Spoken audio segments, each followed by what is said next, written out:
हाय। और आज मैं वन नोटबुक की कहानी सुनाने जा रहा हूँ, वो भी अपनी ज़बानी। चलें शुरू करते हैं। पहले मैं बहुत अनऑर्गेनाइज था और डेटा मेरा तितर बितर होता था, और इवन के वो मेरे कंप्यूटर में भी फिट नहीं होता था।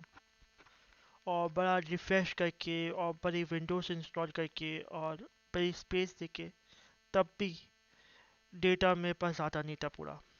और कभी कभार तो ऐसा होता था, जब ज़रूरत होती थी कोई चीज़ की तो वो मुझे मिलती नहीं थी। और ऐसा कई दफ़ा हुआ।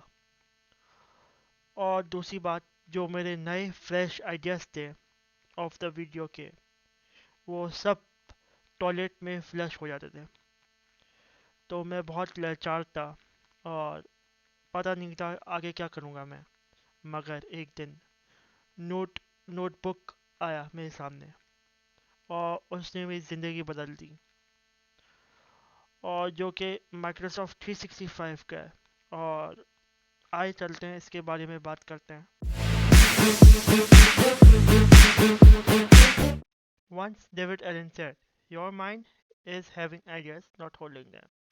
जिसकी वजह से नोटबुक आई और उसका इस्तेमाल दुनिया में आया, क्योंकि नोटबुक में आप रिसोर्सेज, अपने रिसोर्सेज, डेटा वगैरह उसमें डालते हैं और वो ऑर्गेनाइज करते हैं।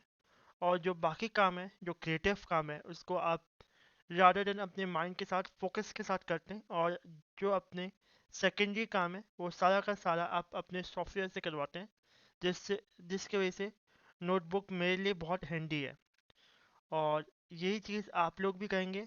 और ये वीडियो पूरा देखिएगा, फिर इसके साथ मेरे साथ ये चीज़ करेगा कि notebook is better than Facebook. So आए चलते हैं फर्स्ट फीचर के ऊपर।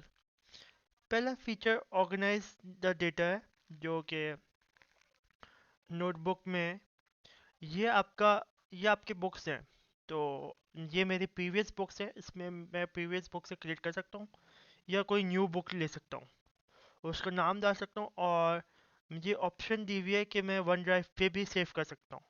बट मैं कोई भी एक रीसेंट बुक से लेके आपको समझाना चाहता हूँ। फॉर एग्जांपल क्लास 8 की एक मेरी बुक है जो मैंने अपने स्टूडेंट्स को मिलाई थी। ये मेरे सेक्शंस हैं। और अगर आपको सेक्शंस कम लग रहे हैं तो आप डिफरेंट सेक्शंस इसमें ऐड कर सकते हैं। इसमें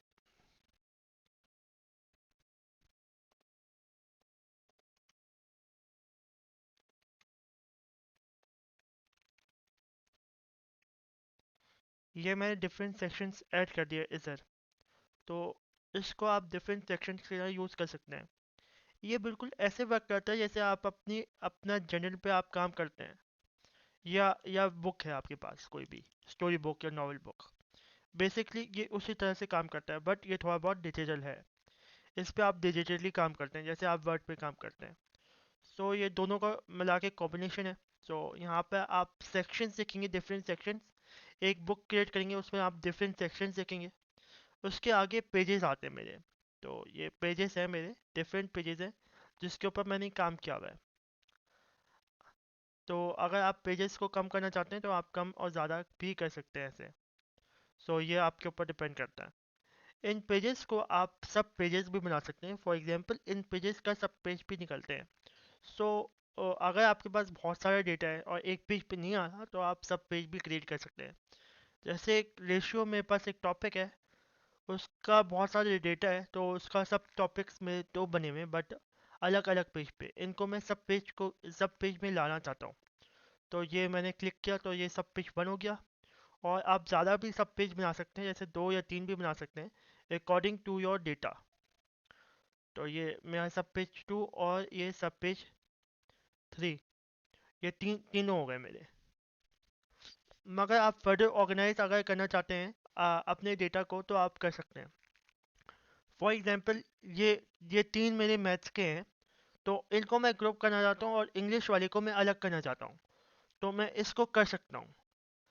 फॉर एग्जांपल मैंने क्लिक किया, मैंने न्यू ग्रुप बनाया और इस पे मैंने इंग्लिश डाल दिया।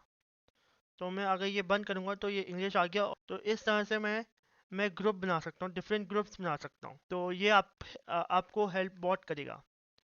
तो अगर आप अपने डेटा को ऑर्गेनाइज करना चाहते हैं ताकि आप बेहतर अपनी पढ़ाई कर सकें, अगर आप स्टूडेंट हैं या आप मेरी तरह ऑर्गेनाइज अपना डेटा करना चाहते हैं कि आप अपने फ्रेश आइडियाज़ को आप भूलें नहीं और किधर लिखें और ऑर्गेनाइज करके लिखें ताकि आप जब ढूंढें तो आपको मिल जाए आराम से, तो आप वो भी कर सकते हैं। ज़रूरी मैं इसे नोटबुक को ज़रूरी नहीं है कि मैं एज अ बिजनेस यूज़ के लिए या वीडियोस के लिए ही इस्तेमाल करता हूँ। मैं बेसिकली ओ लेवल्स की टीचिंग करता हूँ तो उसके लिए भी इस्तेमाल करता हूँ और अपने पर्सनल यूज़ के लिए भी इस्तेमाल कर सकता हूँ। जैसे मैं इस डेटा में चेक बॉक्सेस भी बना सकता हूँ। फॉर एग्जांपल अगर मैं न्यू पेज क्रिएट करता हूँ और यहाँ पर मुझे चेक बॉक्स बनाना है तो मेरे पास ये भी ऑप्शन है चेक बॉक्स की। ये मेरे पास एक छोटा सा टेबल है तो यहाँ पर मैं अपने चेक बॉक्सेस भी बना सकता हूँ और यहाँ पर मैं कैलकुलेट कर सकता हूँ अपना रूटीन, जैसे मंडे मंडे ट्यूसडे वेडनेसडे। और इस से मैं अपना चेक लिस्ट भी बना सकता हूँ कि कौन सा काम कब किया और कब नहीं किया। तो मैं एज अ चेक लिस्ट भी इसे बना सकता हूँ और यूज़ भी कर सकता हूँ। सो ये नोटबुक के ऑर्गेनाइज बहुत ज़रूरी और बहुत आसान काम है और आप इस डेटा को आप डिफरेंट सॉर्ट भी कर सकते हैं, बॉर्डर्स का भी डाल सकते हैं और डिफरेंट ऑप्शंस भी हैं वो भी आप देख सकते हैं। तो ये सब है। तो आप वन नोट का मास्टर बने आप और वन नोट को अपनी ज़िंदगी में अप्लाई करें जिसकी वजह से आपकी ज़िंदगी बहुत ऑर्गेनाइज और बेहतर हो जाएगी।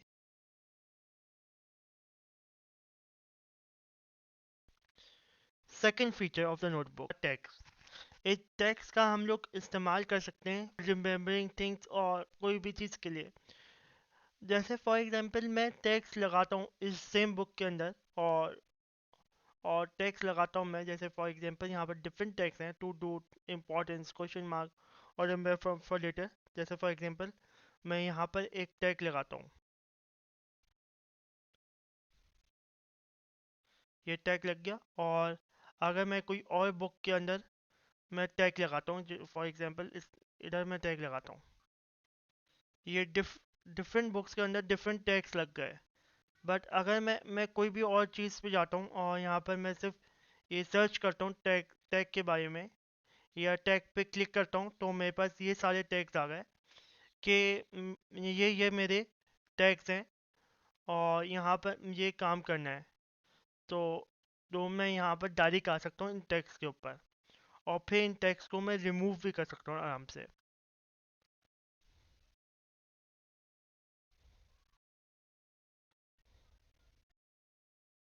सो इस तरह से आप अपने टैग्स को रिमूव भी कर सकते हैं काम करने के बाद।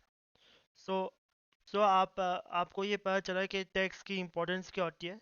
आप इस तरह से अपने टैक्स को इस्तेमाल भी कर सकते हैं in different purpose. Personal tax भी लेके आ सकते हैं।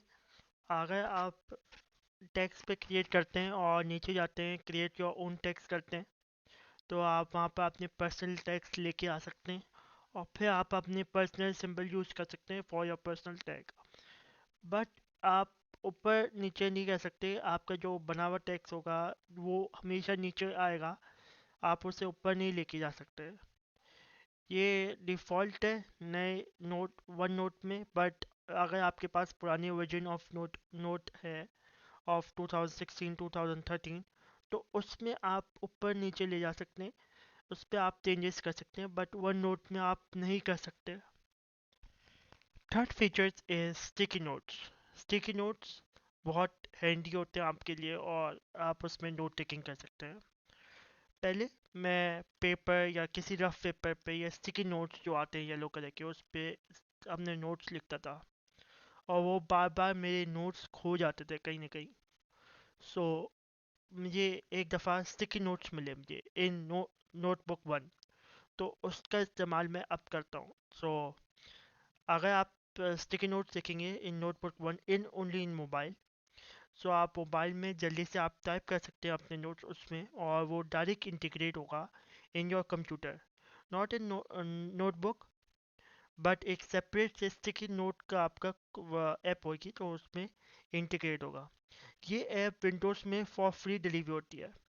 बट अगर आपके पास मैकबुक है या आपके पास मैक है तो आपको ये चीज़ इंस्टॉल करनी पड़ेगी। मगर मैकबुक की अपनी स्टिकी नोट ऐप है, तो आप उसका भी इस्तेमाल कर सकते हैं। स्टिकी नोट से मुझे मुझे तो बहुत फ़ायदा हुआ है कि मुझे भी कोई भी छोटी सी चीज़ मिलती है कहीं से भी इंफॉर्मेशन, फ्रॉम द गूगल या बिंग या कोई भी आउटसोर्स से कोई भी चीज़ मिलती है, तो मैं जल्दी से टाइप कर देता हूँ और वो चीज़ मेरे नोटबुक में आ जाती है और बहुत हैंडी रहती है मेरे लिए, और मिसप्लेस भी नहीं होती जैसे पहले होती थी। सो आप भी स्टिकी नोट्स का इस्तेमाल करें, वो अच्छी लगी होगी, जिसमें मैंने आपसे 3 पॉइंटर्स शेयर किए ऑफ वन नोट, और ये आपको हेल्पफुल लगे होंगे। अगर ये आपको हेल्पफुल लगे तो प्लीज़ लाइक कीजिएगा, शेयर करिएगा और कमेंट करिएगा, और डू सब्सक्राइब। अभी तक के लिए अल्लाह हाफिज़, शब बख़ैर एंड थैंक यू।